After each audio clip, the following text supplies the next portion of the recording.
Health and wellness programme के द्वितीय सप्ताह के बारे में चर्चा करेंगे। द्वितीय सप्ताह के बारे में विशेष रूप से आपके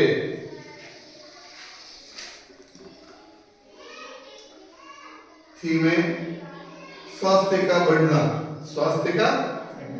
बढ़ना, जिसमें किशोर अवस्था के दौरान होने वाले परिवर्तन। किशोर अवस्था आपके 3 अवस्था से टीन एज यानी 13 इयर्स 13 वर्ष की आयु से लेकर 19 वर्ष की आयु तक किशोर अवस्था होती है। इस किशोर अवस्था में हार्मोन स्रावित होने लगते हैं। पुरुषों में अलग हार्मोन, पुरुषों में टेस्टोस्टेरोन और महिलाओं में प्रोजेस्टेरोन जैसे हार्मोन स्रावित होते हैं, वो शारीरिक परिवर्तन के प्रति उत्तरदायी होते हैं। जैसे पुरुषों में गौण लैंगिक लक्षण होता है, गौण लैंगिक लक्षण। और गौण लैंगिक लक्षणों में क्या होगा? पुरुषों में दाढ़ी मूंछ का आना, त्वचा का मोटा होना, जननांगों का विकास, कूलों का बढ़ना, और इसके साथ साथ विशेष करके ऐसा परिवर्तन होता है कि आप ग्रुपिंग करते हो। ग्रुपिंग का मतलब लड़कियां अलग ग्रुप में खेलती है इस उम्र में, और लड़के अपने अलग ग्रुप में। अब इस शारीरिक परिवर्तन के दौरान बालिकाओं के अंदर आवाज का पतला होना, मासिक चक्र यानी मासिक धर्म, मेंस्ट्रुअल साइकिल का आना।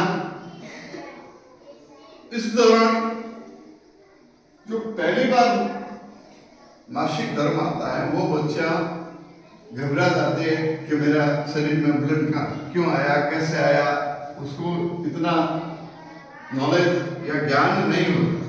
तो ये स्वाभाविक प्रक्रिया है जो 4 से 5 दिनों की होती है।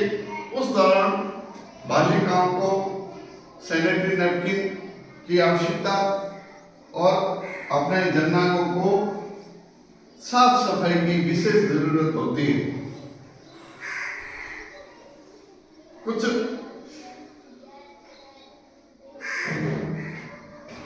उसके बाद में अपने जो भ्रांतियां फैली हुई है,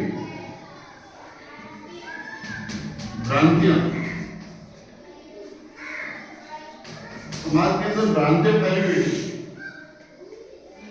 कि मासिक चक्कर होता है तो अपने बापी, माँ या बहन, जो भी जिसको भी मासिक धर्म आया हुआ होता है, उसको पानी के मटके को हाथ देने नहीं देते, या रसोई में उसको खाना बनाने नहीं देते कि नहीं आप तो अशुद्ध हो।